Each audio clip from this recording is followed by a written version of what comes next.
Hey guys, welcome back to Creed and Cruise Podcast. On today's episode, I had a chance to sit down and talk with Johnny LaFoy. Johnny is a dear friend, one of my best friends from high school, and Johnny is the owner of Austin Whereabouts. Many of you may remember Austin Whereabouts from the past meetups we've done. Johnny has supplied us with some incredible barbecue. He's best known for his Texas style brisket, which you must try if you haven't already. And Johnny really is a dear friend and such an incredible chef. And I'm excited to have the opportunity to sit down and talk with him. And I'm excited to share it with you now. Check it out. Okay, so let's jump into the slides because I want to stay on point. But I want everyone to understand first of all that we do go way back, and we'll Yes. get into some of that in some of these slides. Although I would have, if I had all the time in the world, man, I would have gathered up as many photos as I could of all of the different moments, and even some So moments there are no scary. photos, so I would have had to go into Chat GPT and just feed Yeah, it. create them. Yeah, create this image. That would have been a good idea. I probably should have done some of that, but I'm not that creative. So anyway, let's start off with who is Johnny LaFoy. Based on those pictures, he is a lot of weird people. Well, a hockey fan, right? Indeed, yeah. Yeah, Red Wings. yeah, and obviously an old man now who needs readers. Yeah.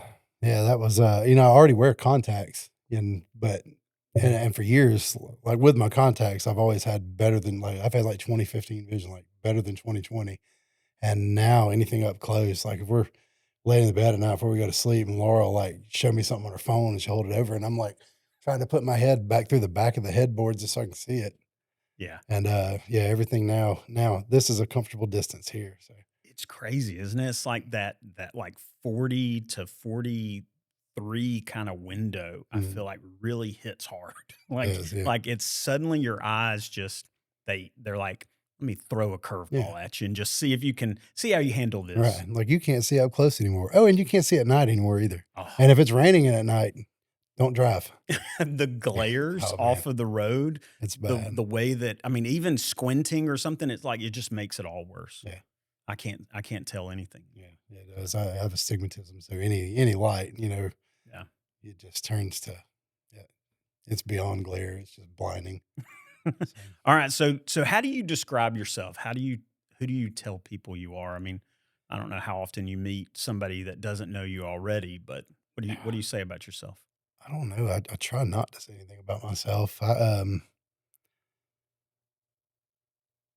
don't know. I feel like I think most people initially they think I'm just a nice guy, and there's a bunch of suckers out there because I'm not. If I'm nice, it's only because I'm trying to be like the people that I'm been lucky enough to be surrounded by. But um, I don't know. I don't know how to describe myself. Well, what do you do for a job now? Let's Job. talk that. So job is I currently own Austin Whereabouts.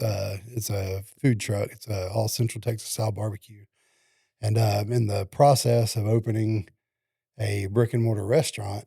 And actually, tomorrow the health department is coming to hopefully sign off and clear us to operate. And at that point, we're going to start opening the doors and getting people in there and figure out just how little we know how to run a restaurant. So, but yeah, it's coming quick. So when I leave here, I'm actually going back to finish up some stuff around the place just to make sure we're good to go. But Yeah.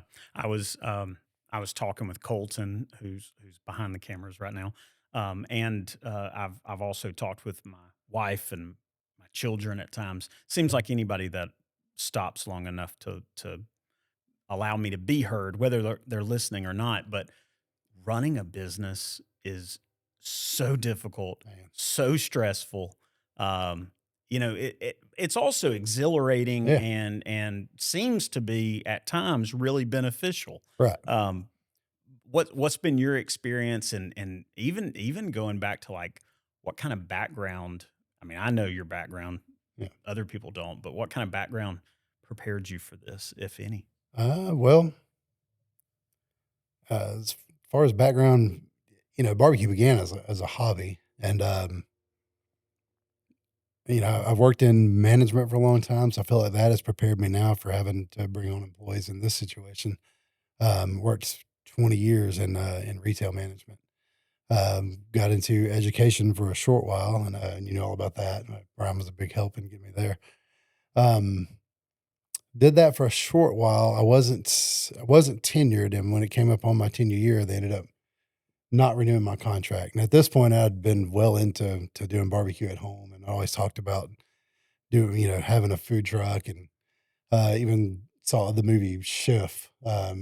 It's, written and directed and starred John Favreau, and he owned a food truck, or he was a chef at a restaurant. Ended up losing his job, so he ends up getting this food truck, and yeah, the whole movie was great, great story, But on the way back, he went to Miami to get this truck and drove it back to California, and they stop in Austin, Texas, at Franklin Barbecue to, they ended up buying some brisket from him and using it for ingredients on the food truck, and that's how I discovered Franklin Barbecue in Austin, and so I got into doing brisket and stuff like that. Um, that just set me off, like, the whole Texas barbecue scene. I was, like, hooked, and so I started making all this kind of food, and, so fast forward to the education thing when that contract gets, non-renewed, and I've gotten, I thought, pretty decent at barbecue. I learned now that I'm getting better every day, but, um, I really thought I had it figured out then, but I went ahead and started just so like my wife actually suggested I try and sell some barbecue and just see if people would buy it, and so I did, like, a Facebook post, Yeah. and, I think I remember yeah. those early Facebook Oh, posts. yeah, and we would market it, and, for anybody who hears this that was one of these first customers, I'm sorry I deceived you. I made it like we had sold a bunch and I just had a few left. I was like, "Hey, we only got like 6 pork butts left." I hadn't sold a single pork butt. I hadn't sold a ounce of barbecue in my life, but I made it like we were running low, and so people frantically bought those pork butts. But in doing that, they took them home, and the reviews I got from those were crazy, and people just started talking, and just word of mouth spread, and, so the way it works with, in education, the school year ends in May, I think is when my contract was Yeah. up, but that paycheck, they split it up over 12 months, and so I was still getting a paycheck up until, I think, October, and so that gave me several months to get this thing off the ground, without having to worry about, is this my main source of income? So I'm not having to run out and get a job. I've got a paycheck coming Right. in, and it just bought me, not a ton of time, but enough time to get something going, and it just took off. The word of mouth on Facebook, and around Hueytown where we're from, it spread and, um, kept getting bigger and bigger. We started adding things. We do these sales mainly around holidays, selling, you know, pork butts and ribs, and eventually started doing whole briskets. Turkeys. Yeah, Turkeys turkeys were a around big thing. holidays. Yeah. Yeah, and you know, and from there it was like we really want to do this food truck thing. We, you know, had actually a close friend of ours just approached me and was like, "Let." He said he had some money to invest and really wanted to help us out and get something going. So we got that going. The truck opened what almost 3 years ago now, and it has just taken off. And so there's rarely a time we set the truck up that we don't sell out, Yeah. and that's been huge. Like I don't. We've had days where we don't do a lot of sales, especially once we most recently leased a lot in McCalla and we're there several days a week, and we always stayed in the same place. And in the middle of the week, sometimes you get some slower days, but the weekends roll around to make up for it. And overall, we looked the other day, just this year from January till now versus January till this point last year, we're at like a 209% increase. Wow. It was just insane how much more we're doing, um, the farther we go, and so, well, then, you know, we've got the restaurant now that we're trying to get ready, and, the dining room is ready to go, and we can't serve out of the restaurant, of course, until the health department approves us of that, and so but the dining room is there for people to eat. We have the restrooms, everything's set up. So we just have moved the food truck to the restaurant parking lot, and we're still serving out of the truck, but we've opened the dining room up for people to go in and eat, and this past Friday and Saturday, like, the busiest days I've ever seen have always been, like, festivals or big events. This past Friday and Saturday, it might as well. It was like we were doing City Fest in Hueytown or something. It was two of the busiest days I've ever had in my life, That's and awesome. we, you're cooking stuff day to day. Like everything if I'm cooking today, it's cooking for 14 hours or so, and it's for tomorrow's service. And so Friday we ended up getting into some of Saturday's food, and then making a rush out to go and get more meat and stuff to put on the smoker, just so we'd have enough to get through Saturday. We still ended up closing up at 5:30 on Friday, and we were trying to be up until 7. Saturday, we were supposed to be 11 to 5, and by 2:30, everything was gone. Wow. Yeah. Uh, we've never just sold out of, like, baked beans. There's always some of that left. We were scraping the pan trying to get, the last of serves done.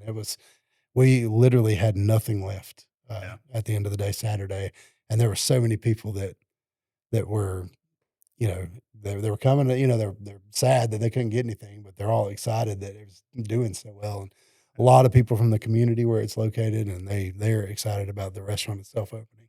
It seems like the best and worst part of your type of food that you provide is the idea of cooking it beforehand. Yeah, It's great because when people come to order, it takes a minute and a half maybe right. for you to plate it and serve it to them. So there's like very little line, very little waiting most of the time Yeah, when people come up to you. The worst part of that is I mean you have to literally cook it a day before in order to have enough to feed people, and then you run out so yeah, quickly, it yeah, once seems. it's gone, it's gone, so, Yeah, um, it'll hopefully be a little easier to deal with that with the restaurant. We'll be able to hold more. In a food truck, you can only hold so much food. right. That's why a lot of people have asked why we don't serve chicken there's really no room. If we did it, we would serve half chickens. I don't like doing the pulled chicken because it gets so dry. But so we would do half chickens. We'll have those at the restaurant, but there's nowhere to store that in that food truck. It would just take up so much room, and you have to keep things warm to keep it safe, and so we're limited on what we can serve in the truck, and we're not going to expand that much with the restaurant because we're going to focus more on having the volume of food so that we can not close early all the time. We want to make sure we can serve as many people as we can. And so we won't have this big elaborate menu. It'll be a little bit bigger than the food truck itself, but we want to focus on the things that we do well already and have more of it so that we're not selling out, Yeah. 4 or 5 hours early. And I want to ask you this, just leaning into the idea of being a creative. Um, Food is one of those things I feel like in my mind, I think of my grandmothers, going to their house and eating their food, and there's always those recipes that you follow, and so I don't know that I've always thought of food, especially when I was younger, as like creativity associated with it.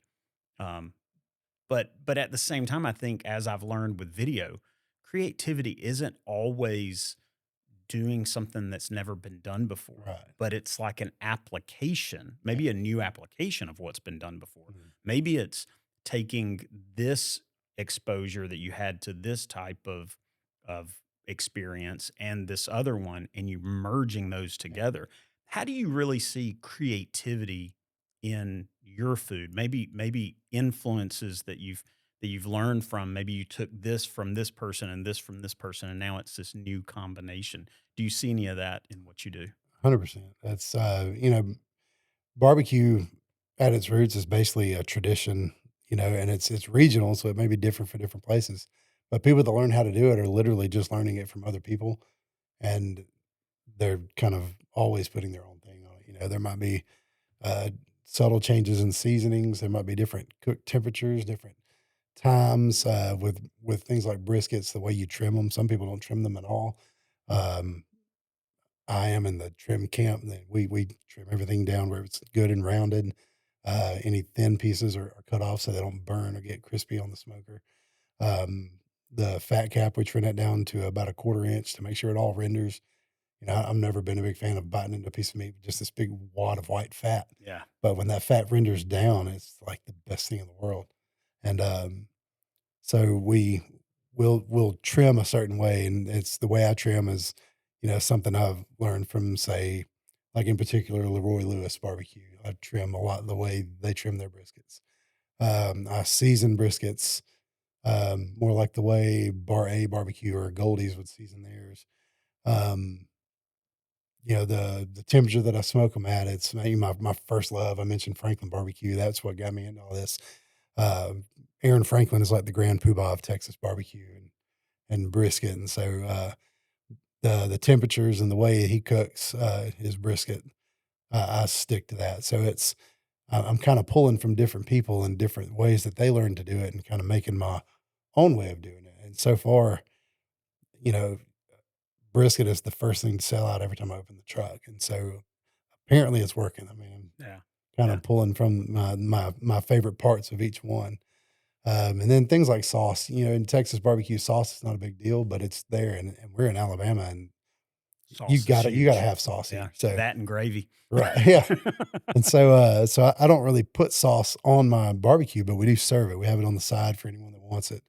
And, most places do a rib glaze, and, it's like a thin version of a sauce that they'll put on the ribs and it kinda cooks in it, but it's not like a wet, saucy rib, but it does have that glaze that it's a sugary glaze, kinda sweet, but it's not overpowering or you still get the flavor of the meat there, but that leaves like a hint. Well, we took a rib glaze recipe that we've got, and I changed a few things. Like one of the ingredients was honey, and I used to use the sauce mixed with maple syrup to do like the sauce for pork belly burnt ends, and it was really good with that maple syrup. So I didn't go as heavy on the maple, but I just changed the honey to maple syrup in the recipe, and then I think I added like a little bit of mustard powder too, and some hot sauce to give some acidity to kind of cut into some of that sweet, and that has become our house sauce. And so, um, used to I didn't care, like, I would blend sauces that I bought off the shelf Right. because I just needed a sauce on the truck.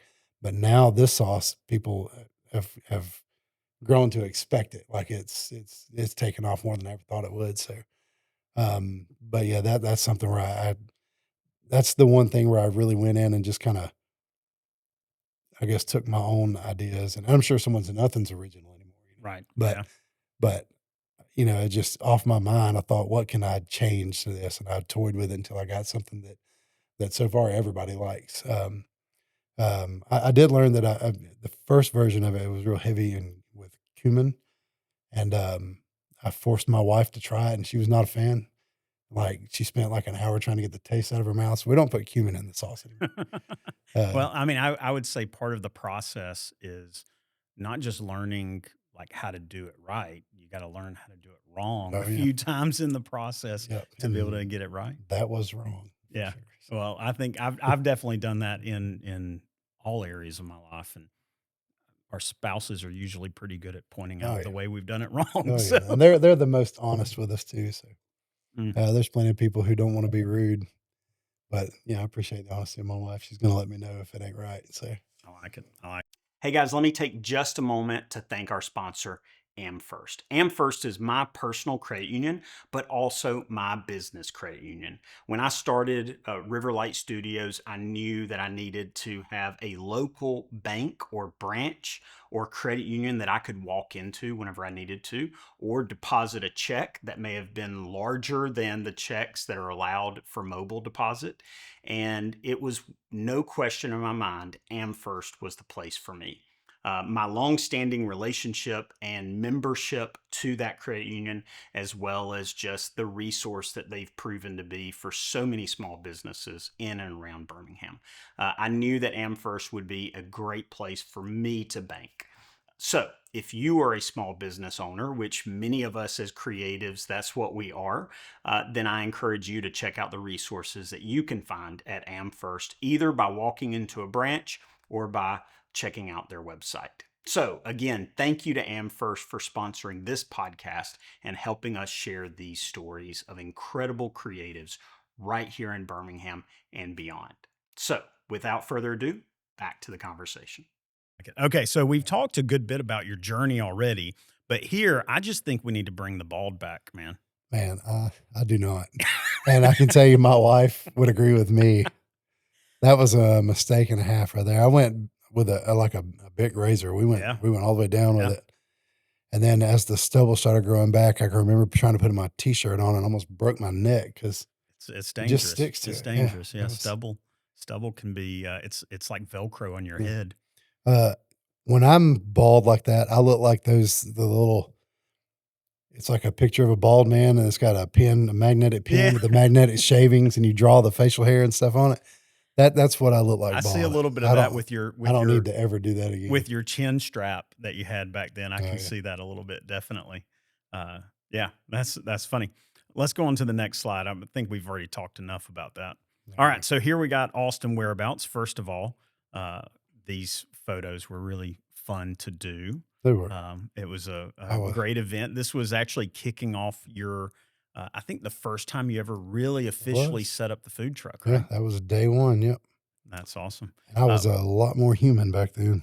So talk a little bit about the name Austin Whereabouts. Where did this come from? I mean, obviously you've already alluded to the idea of Austin, Texas, Yeah. and Texas style barbecue. Talk a little bit more about that process, and even sort of the branding and everything that you were able to come up with here. Yeah, so and that's exactly where it came from. I'd mentioned, again, Franklin Barbecue.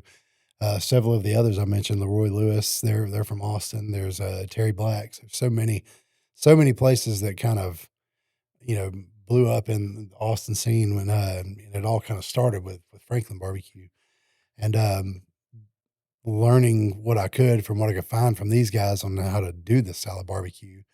I, that's where I wanted Austin to be in the name of it, you know? And it's funny, I don't have a good way to explain that, so most people think my name is Austin when we set the food truck up, and, Hey, all Austin. right, they'll come up, "So are you Austin?" You know, I'm like, Actually, there is no Austin." Um, He's in the back. yeah, yeah, and then whereabouts, of course, with it being a food truck, it's mobile, and so, moving around, it was kind of, whereabouts. It just I didn't put as much thought into it as much as it just popped in my head, I wanted it to be Austin, and Austin Whereabouts came up, and so I just texted a few people and was, "What do you think about the name Austin Whereabouts for a barbecue truck?" And they're like, "Yeah, well, it actually sounds pretty good." So we ended up going with that, and um, and just seeing the name Austin Whereabouts, most people don't know what it is. So then the in particular the style of barbecue is Central Texas style barbecue, and so I made that kind of a slogan, and it's part of the logo. So it's Central Texas barbecue in the heart of Dixie because we're right here in Birmingham. So Yeah. um, I love it. I think the name it rolls off the tongue. yeah, It looks good on merch. there you go. I Yeah, think you've done a great job with the overall brand. I remember you reached out to me at one point, and I think you sent me the logo that you've got there, and yeah, you were like, "Hey, could you create something like this?" And I'm not a graphic designer right, at all, and I think shortly after that, you're like, "Never mind. I bought it." right. Like, you basically bought the logo that you found. Yeah, I went and and it's kind of when you could make it from different things. There's what are they called, vector graphics and Yeah. stuff like that you could pick from, and I went and I just used that. I bought the rights to this font. I bought the once we created the whole logo, I bought the rights to it. So I own that logo now. Even the texture in the font, the way that is, all of that is kind of included in it. So it's Yeah. um, you can do some fun things on the internet now, and Yeah. I wasn't aware, and I just got to fooling around, and it turned out like I should. Same thing, the same people I text about the name, I start sending. I think even you were one of them, and just seeing what people thought, and everyone liked it. So it stuck, and it's turned out to be like I'm befuddled that that's something that I put together because you know as far as creativity goes, when you get into visual creativity, I'm not like Yeah. Yeah. No, I so think you did great. The colors, I mean, just black, I think is oftentimes just practical to have black as like a primary color, but it looks so good next to your brand. I think the from hats to shirts to your food truck. Can't wait till the storefront itself is fully sort of branded and everything. But I think overall, man, you've done really great. I think I'm proud of I'm proud of what you've been able to accomplish through a lot of grit and determination. And I'm sure sleepless nights, in Oh, part because you were worrying, in other parts because you were up all night smoking meat. yeah. Especially early on, I didn't have a way to keep stuff warm, so I literally had to, like, I didn't have a place to hold stuff other than, I could go to the commissary, but so the running back and forth, it made more sense to me, and looking back, maybe it didn't, to have this stuff where it's coming off the smoker and going in the truck, and then we're going to set up, and, it gives it time to rest and, do the magic that happens there, but, still being just ready to serve right then, and I don't know how you did it, man. man, I don't think I could do it now. I'm glad it happened when it did because, Sleepless nights, man, literally, and then going straight to serving. we would do 4th of July sales, and, so I'd have to cook all of this stuff that, like, people would pick up, like, whole butts and ribs and things like that for July 4th, but then there's also this big event in Hueytown we do every year, and it's hands down the biggest event we do, and we would have to cook so much for that, and then the food truck would be open, all day, and the amount of time it took in my cook space back when I started this, it was the tiniest smoker, and, I was able to pull it off of that, but it was like I'm having to cook, X amount and get it done and get it in the warmers and then cook, this next amount Yeah. and try and get that finished and then have people come and pick their stuff up, and trying to keep it hot, while they're doing that and then getting everything finished and on the truck. And after 2 days of that without sleeping, and then having to go and run the food truck for, 8 hours and having a line just wrapped around the parking lot of where we're at because it was this huge 4th of July event and everybody wanted barbecue. There's other food trucks there and they had plenty of business, but something about ours, man, it was the line. I remember the first one we did, and it was actually at our church parking lot at North Highlands Baptist. And I don't have any pictures handy. I could have seen one, but Yeah. seeing this line stretch out across this parking lot, and there were, I think, maybe 3 people that didn't get anything when we sold out. We ended up working that entire line that evening and actually did it before the fireworks started. So, Wow. um, and that was where he talked about how quick the line goes. Other places when they're having to cook stuff to order, and we weren't having to do that. And so people were seeing how fast our line was working because your wait was just waiting to order. Once you ordered, you're walking away with a plate Right. basically. And People were moving from one food truck yeah, line to another just because they saw how fast yours they was were. moving. I remember there's another guy. He actually was a I didn't know him that well, but he was really nice. We always talked a lot. We always did a lot of events together. And his truck, he kept steady business. But man, this was a couple years later. I think it was last year. We were at the park in Hueytown for the same event, the 4th of July event, and same thing. We got this huge line, and uh, we go through, and I'm they actually wanted me. I had to go sing a song on stage for this event. They wanted me to sing Lee Greenwood, "God Bless the USA." Yeah. So I went and sang that, and when I get back to the truck, and there's this line, and this is one of the few times where we've had people who they'd ordered and have been waiting, and it was like we got over efficient with taking orders, and we had not caught up on the preparing orders yet. I didn't mean to hit that mic, You're good. and so we get in there and I'm jump in on the line to try and get caught up. So we're making all these plates and stuff. And I notice every time I'm clearing one from the screen, they're in the red. And I'm trying to get caught back up. There's red, yellow, and white. Uh, Yellow has been waiting for more than I think 5 minutes. Or maybe it's 3 minutes. Red was more than 5 minutes. White, it was, 3 minutes or less. And I was trying to just get back into the white and it was never happening. And so I started swiping through and there's just pages and pages. And so I look at all these orders in here, then I start looking in the warmers at the amount of food we have, and hey, cut it off. Hey, it's like we've probably oversold. We Yeah. actually ended up had to refund 1 plate, and it was one of my old students. He had bought a rib plate, and we were just Oh out of man. ribs, and so, but he was cool. He's very gracious. So we cut it off just in the nick of time to like not just upset a whole bunch of people. I thought we were going to be giving Somebody refunds. else wasn't there watching and keeping tally. Right. No one knew to, Right. Yeah. So yeah, this event, when I finally I cut them off and made the announcement, it was like, and it's funny, Michael Wallace, my pastor, was the next person in line, and I come He out, I'm like, deserved to be we're cut off sold late. out, yeah. So it was, we're sorry, folks, we're sold out of literally everything. Like that's I appreciate all of you waiting, but we're cut off now, Yeah.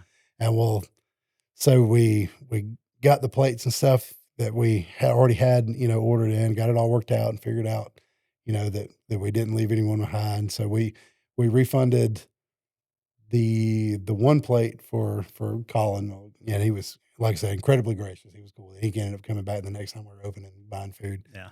And so refunded him. And then there was this one lady, the last lady who got her order in, and she got her plate. And it was like the very end of the brisket, and like the last of it. And you get to those last few slices and they've been picked over, and so it's not the prettiest looking stuff. It wasn't the most presentable plate. So I refunded her order too, but I went ahead and gave her the order and thanked her. And she was the same thing. She was just happy to have gotten something after we'd sold out. So now we're cleaning up, and JC looks out the window, and the line basically has just shifted from us to the other guys who at his truck. Just one massive shift over to him, and he was like, "Man, I bet Mike's so glad you sold out, because that line, he was covered up." So, yeah. So yeah, it was pretty cool to see that with all of these other places around, how many people were dedicated to stay in that line until literally there was nothing left. Yeah. That was huge, and I love that, and I hope that there might be some of those people who never even got to try the barbecue, so hopefully they can come out to the restaurant and check us out over there. Yeah. But yeah. Well, like I said, I'm super pumped about just the success, the work, and how it's paid off, man, because I know you've been working on this for a long time. You like some of those? We're going way back here. Man, those are the good old days, Yeah. man. That was for the audience sake, Johnny and I spent so many times in cars together, involving a kamikaze ant at one point, vomit at Oh, another point, which was all me. yeah, But Brian was Johnny on was, the yeah, I the was unfortunate end of these. I was on the unfortunate end of both of those. Right. There was one time at my house where a flying projectile hit you in the face, specifically a really weighted Like a set of 9-pound keys. keychain hit me in the top of the head. 9 pound, maybe not there, but I mean, close. it might as well have been Well, once you probably, throw it. yeah, with the inertia behind it, I would imagine. Man. So it was Yeah. totally an accident. By the way, the smallest cut on your head will bleed like you got shot with a 40 caliber. It's Yeah. Yeah. So all that to say, Johnny and I go way back, and we've Yeah. got some really great memories and some painful ones as well. Oh, yeah. All right, but I do want to ask this. I want to ask, I mean, looking at that person in those pictures, what kind of advice would you now give them, or just somebody else that's even your own kids? Like, what kind of advice do you give the next generation? No matter how much people say it looks cool or it's in style, don't highlight your hair. Yeah, I had those Sugar Ray frosted tips there. that was big in the 90s. Oh man. yeah, oh yeah. That and the bead bracelet, the silver bead necklaces with the hemp around them. Yeah, we've all got those embarrassing moments. Just not all of them get brought out on a Right. podcast. One, when you have like a 1976 American vintage Stratocaster, hang on to that. Don't trade it for an Epiphone Les Paul, because looking at that picture right now makes me sad. Yeah, yeah. That thing was a tree trunk, but I loved that guitar, and I just wanted a Les Paul, and I settled for something less, and I shouldn't have. That was an incredible guitar. Yeah. Some painful moments. Yeah. So the biggest thing then, man, I cared so much about what people thought of me back then. I was worried about how I looked all the time. I was worried about if people thought I was cool. Like man, just be yourself and give yourself some grace. Most of the stuff, the down thoughts I had on myself back then were only in my head. Other people weren't thinking it. I thought you were cool, man. I mean, You were awesome. like I said, a bunch of suckers. He could play guitar and sing. and pull off highlights. I mean, come on. Yeah, but the problem is I'd told myself in my mind I wasn't good at any of that, and I don't I was never the best for sure, and Yeah. but I think there's just you and I have always celebrated two words that my former students could probably quote these words of me many times as well as my own kids, but we've always celebrated humility and grace. Um, but that humility at times, especially when you're young, it's not really humility. It ends up being this like insecurity. yeah, I think real humility, whenever you really begin to understand and practice humility, which we're always growing in, hopefully. But whenever you really have humility or experience it, I think it comes from a sense of security yeah, in yourself, not that insecurity. It's like I'm confident enough in who I am to allow other people to be celebrated yeah, above me, right, in some cases or instead of me. Like I'm okay with giving other people the attention rather than myself. exactly, yeah, Yeah. and back then I wanted everyone to have the attention just so it was off of me, and it was just like that. Just humility just becomes a negative self view if you're not doing it right, Agreed. and and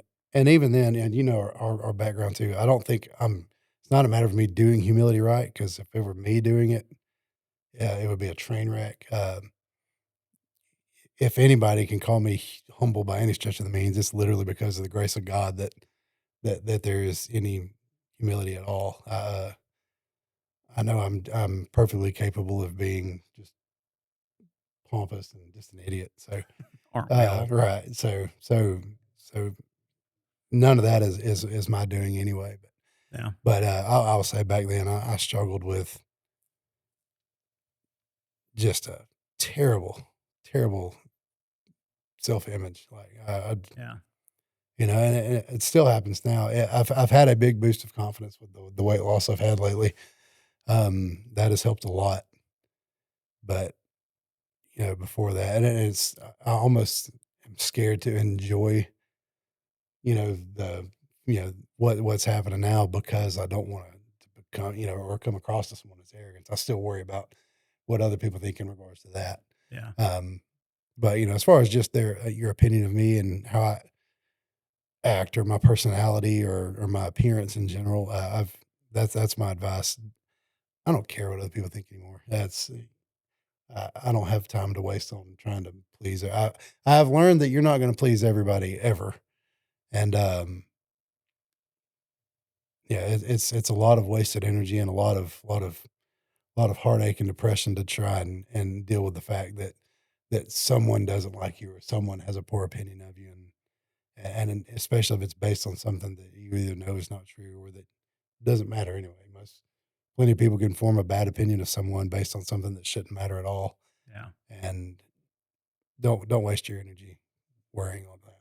Yeah. Like you'll have a much happier life, I think. I think you and I both, through our kids, we get to watch some of our best qualities that we're most proud of sort of show up in our kids, and we Yeah. get to celebrate that. I know at least one of your daughters has played instruments Two like actually. you. Both of your daughters have, Yeah, both and play then trumpet actually, which is and what I played from 6th grade on through high school. yeah, so that's fun Uh, to sort of see that, but then it's painful to see sort of some of those negative yeah, characteristics that we dealt with as kids or teenagers, and see those show up in our kids, and yeah, and just like you're saying now, we try to give advice to them and say, don't don't do what I did, but inevitably it seems like kids in general have to go through some of that, or yeah, learn on their own right, sometimes the hard lessons that we all end up learning. But yeah, I mean, I like looking back at some of those pictures when we were in Mr. Dennis's class and you yeah, were playing music instead of paying attention. oh yeah, I would say the insecurities didn't always show up. um but I knew they were, just through conversations, knew that we both dealt with some of that kind of stuff. mhm, And so I'm glad to see you have, in spite of those insecurities, you kept going, you kept finding ways, avenues to express yourself and be yourself. And so friendship is a big part of that, I would say, Yeah. just having people that you really can be yourself around, which is Right. something that we've benefited from a lot over the years. Yeah. Speaking of, Yeah. so this picture on the far end over here, when we were obviously in high school, I just recently went back to botanical gardens to take some video and photos of a friend's daughter, and I also took some photos of my daughters in their senior prom, which this was my senior prom. Mhm. So that's how far back we go to some degree, even a little bit before that. Then in the middle, that's my wedding, and Yeah. that's you in the top right, or I'm assuming everybody's seeing it on the right. And then the third picture there is you between my twins who are now graduating high school. Which is bonkers to me. But So, how important has friendship, and I'm not talking about, I mean, I'm thankful for our friendship, but not just our friendship. How important has friendship been in maybe dealing with some of those challenges that you shared with the advice, or even dealing, or even like dealing with starting the business and the food truck? Like, how important has friendship and friendships been to you? uh, of utmost importance. Um, and I've, there's times where even you and I have not always been able to stay in touch with each other, but we always are able to pick right back up. There's just times where we both get busy, and you had like 75 kids, and I had a You couple. came pretty close. Yeah, I had three. So, um, and just you live so far apart. You both are so busy. Both so many things going on career wise, and but the fact that I was still always able to, you know, if like we pick up a phone call and catch back up and Or like, a Zoom call. How yeah, many Zoom oh calls yeah, did yeah, we I did do? a lot of those, and being able to just jump back into conversation, ask advice, just get stuff off your chest, share things that you can't just share with anybody else or whatever. That's of like I said, of utmost importance. You know, being able to bounce ideas and stuff off of people when you get into careers and creativity, and um, trying to figure out how to be a decent husband and a decent dad. And so you reach out to people who are decent husbands and dads, and like, hey, what do I do here? Yeah. And finding out that oftentimes they're just winging it too. Aren't And we? Definitely. so so yeah, there's it's the amount of support that you get from friendship is huge. It's not something to be taken lightly, and or to take advantage of. And Yeah. so Well, I'm thankful for our friendship, man. I'm thankful that, first of all, the great memories we've got, some that are pictured, some that are not, all right, as well as, just like you're saying, those conversations that we can jump right back into.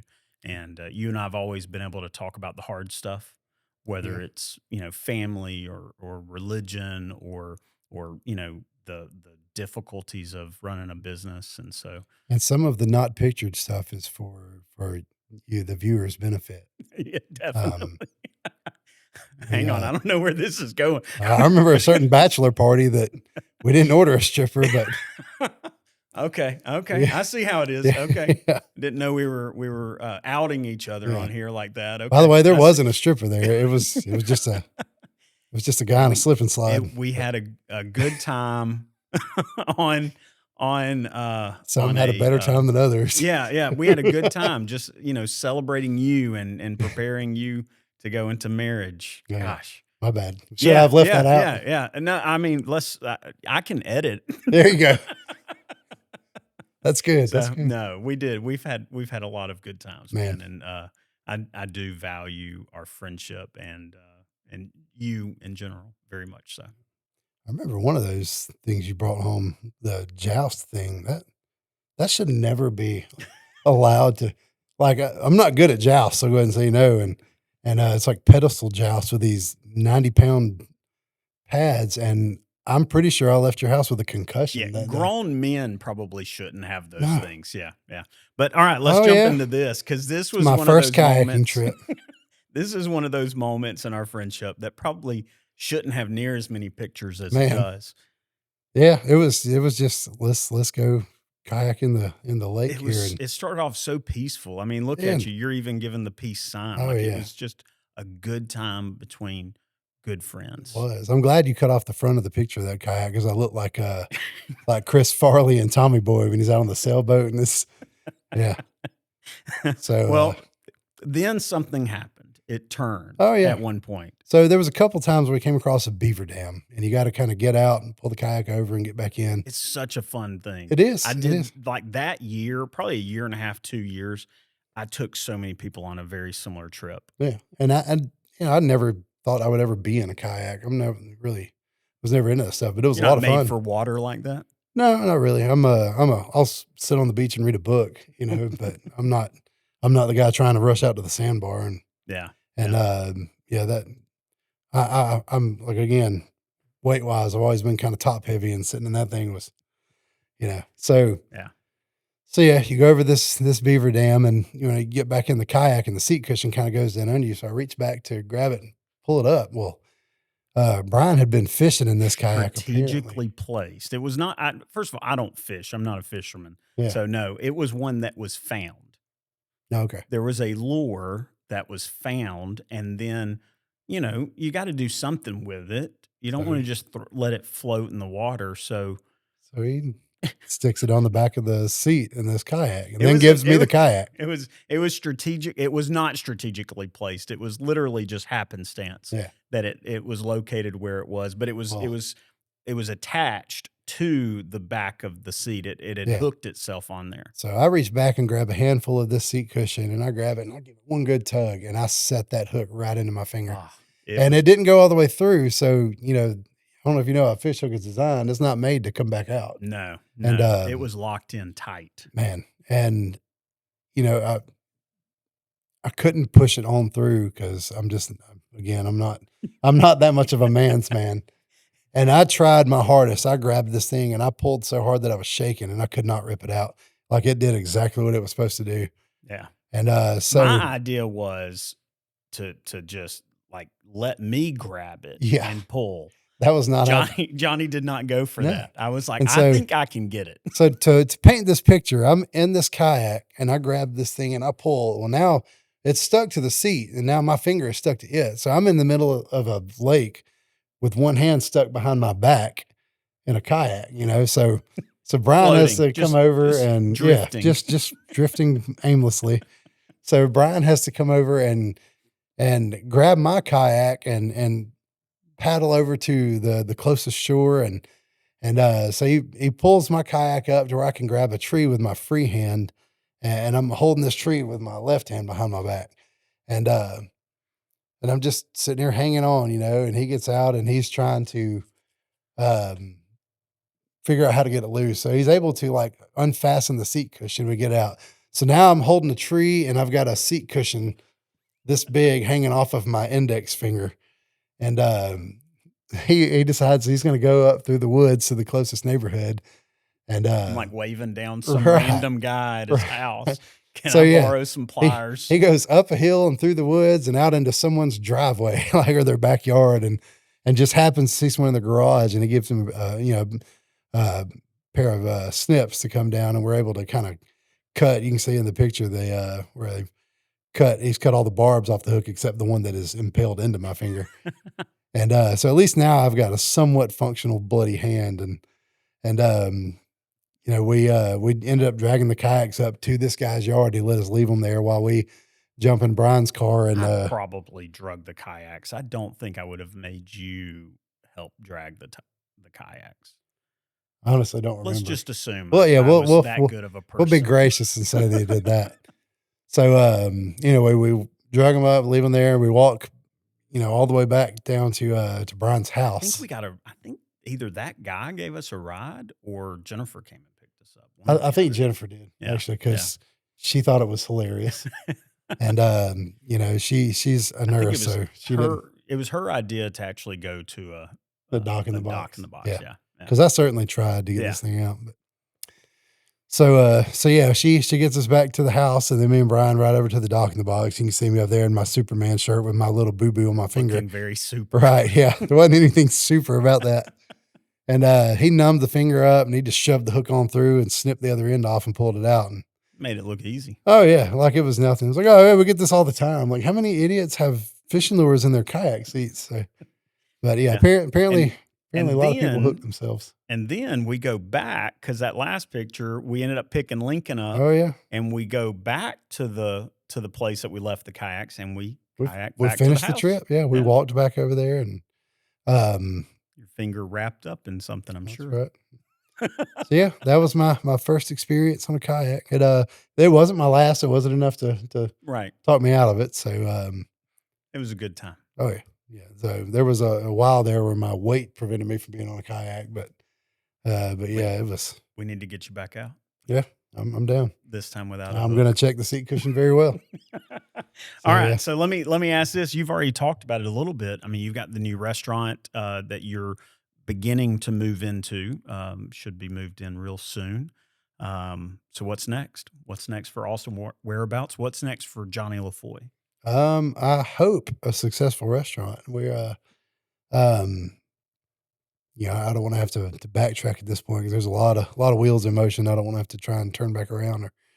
But yeah, these are some AI renderings of some things. So that's a similar picture to the building we're in. It Yeah, it's a looks a little little different in different. real life, but and we should have our signage up soon, and it'll be really cool to see that finally be a thing. But Is it going to look anything like that, or are we going to do more of like a big, just sort of flat sign, or yeah, is it going to be more of a cutout? it's going to be more of a big flat sign for now. Yeah, We'll as we grow, if we grow, we I make look and forward fix to a it. But neon sign, man. Some right, type of or like, something backlit, yeah. Oh, that'd be so and awesome. One day, right? so the front is actually there's some parking in the front, and so but my dream is to eventually turn those because it's not very many parking spots. I'd like to make it kind of a courtyard like that and have Yeah. some cornhole tables up there and outdoor seating and the overhead rope lighting. But It's already a great space because it was designed originally as a barbecue restaurant whenever they sort of closed in the old porch area. yeah, yeah, So it it's got a was really cool, rustic kind of vibe to yeah. it, and, it's already great bones, and I think your brand on top of it's really gonna be incredible. Yeah, we're excited about it. I'm ready to see what our sign looks like. It still has the previous restaurant signage up right now, but we're gonna hopefully take it down in the next few days. Buffalo Rock is who we're using for our fountain drinks, and they actually provide a sign for us. I mean, as long as it'll have like a little Pepsi logo on it, Yeah. but they'll put our actual logo on this thing for free. So that's pretty cool. It's a nice little perk from using them. So Yeah. Yeah. so yeah, we're ready to get that up and in the air. You're gonna So, start and obviously with the other AI image, you're just gonna keep on smoking meat. oh yeah, yeah. That's the that in that picture I'm sitting there holding a chunk of brisket, and that's literally what is taking this thing as far as is that one particular meat. There's several that people like. We sell a ton of pulled pork, a ton of ribs. Every Saturday we do beef ribs, and that's a big deal. We actually had some um, influencers from TikTok come out this past Saturday to try the beef ribs, and That's cool. I'm anxious to see the video they make, and hopefully it's all good stuff. And not, hey guys, this place is terrible. So Keep moving on. right, So, all so right. So the new location, it's in McCalla, yeah. right? What's the best way to tell people like how to actually get there? Um, So there is the new Medical West Hospital in McCalla. You go down Bell Hill Road to get to it, and you can get to it either that way or from Eastern Valley. You just cut right on Pocahontas. Our restaurant is on Pocahontas Road, about half a mile past the hospital. So if you're coming down Bell Hill Road, as you get to the hospital at the end of that road, there's a roundabout. You just take a right there, and go down what half a mile and it'll be the road kind of splits and we're right in the middle of that split. Like in the Yeah. Y, you if you went straight, you'd run right through our front door. So Yeah. um I've tried to describe to people if you go through the shopping center there where Target and the movie theater yeah. is, if you go past the movie theater and just take that next right, Hmm.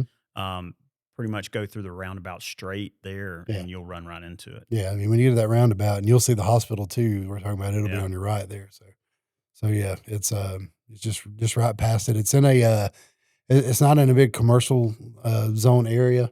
It's kind of in a residential area, and a lot of people were real apprehensive about that, The not location in yeah, general. it's just, neighborhoods around it, and so they were like, "There's not gonna be a" people aren't gonna be just going to that, and I get that, and there's some when you open a business where other people are coming to other businesses and you kinda it puts you out there where people can see it and they're coming to it, but, you know, I like the challenge of this because number 1, I want us to I feel like we have a good enough product, and that on top of the level of service that we, um, the I talked to you about a book even I was reading, the level of hospitality that we want to provide to, people that come to our restaurant. I want us to be the reason people are going to that area. Yeah, I become a want other business destination. yeah, I want other businesses to want to try and come to that area because of the pull that we have. So, Love it. and, the way we're gonna do that is number 1, the product,